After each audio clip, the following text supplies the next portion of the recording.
Excellencies, distinguished delegates, dear Alejandro, dear Sylvia, it's an honor to address you today on the International Day of Older Persons as a representative of GAROP. And thank you, first of all, for the organizers for convening this important gathering here today.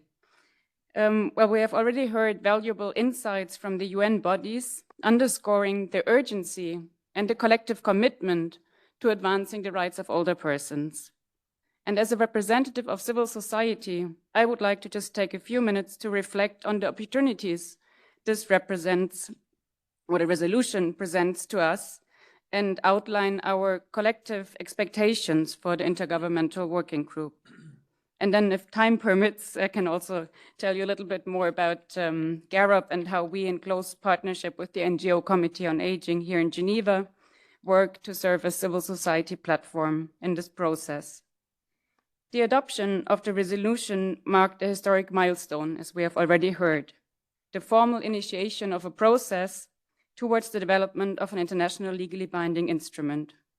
And this process, it represents a unique opportunity for us as civil society to engage meaningfully, ensuring that the resulting instrument is robust, inclusive, and reflective of the lived realities of older persons worldwide. As a network comprising over 400 NGOs all across the globe, GAROP brings together diverse expertise from grassroots advocates to national organizations, as well as human rights experts, all united in our commitment to advancing the rights of older persons.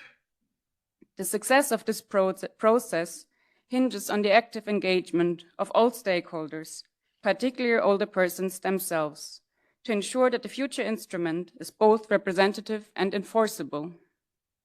In this spirit, GAROP has developed a set of recommendations for the work of the Intergovernmental Working Group, which are also used by civil society organizations in their national advocacy efforts. First, we recommend ensuring that the participation from civil society is as open as possible, including through the direct participation of NGOs that previously were accredited to the open-ended working group in New York, as well as those with consultative status with ECOSOC. And of course, other NGOs should also be afforded the opportunity to participate. Second, we advocate for the Intergovernmental Working Group to prioritize the active and meaningful participation of older persons and their representative organizations from all regions as equal partners, including through the dedicated speaking opportunities. To guarantee an inclusive process, we recommend a hybrid format. This approach will enable the participation of older persons with disabilities, those with mobility restrictions, challenges, with caregiving responsibilities, or those experiencing poverty. Beyond fostering inclusivity, a hybrid format also promotes sustainability by reducing emissions associated with international travel. Third, we expect that the self-organizing structure of civil society will also be represented, and GAROP and the NGO Committee on Aging, or actually both NGO committees on aging, both in New York and in Geneva, we have successfully co-facilitated the collective engagement of NGOs at the Open-Ended Working Group in New York and the Human Rights Council over the years. As a convening platform that was born in 2011 out of the need to strengthen the voice of older persons globally, we are committed to ensuring an inclusive and transparent process with regional representation and the prioritization of older persons' voices at its core. And we are ready to help facilitate this process.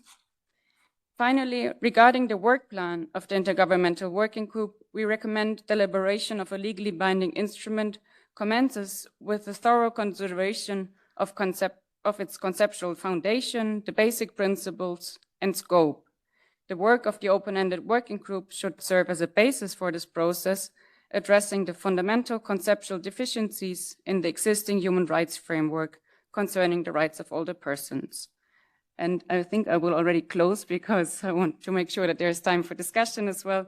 So I just want to say that I hope that the adoption of the resolution, or it has for us opened a formal path toward a legally binding instrument, and we are ready as GAROP to help to mobilize our global membership, many of whom are present here today, many also watching, I think, online, and engage actively with other NGOs wishing to contribute to coordinate our collective efforts in the coming months and years. And together with older persons worldwide, we are committed to shaping the content of this instrument, ensuring that we can all age with rights. Thank you.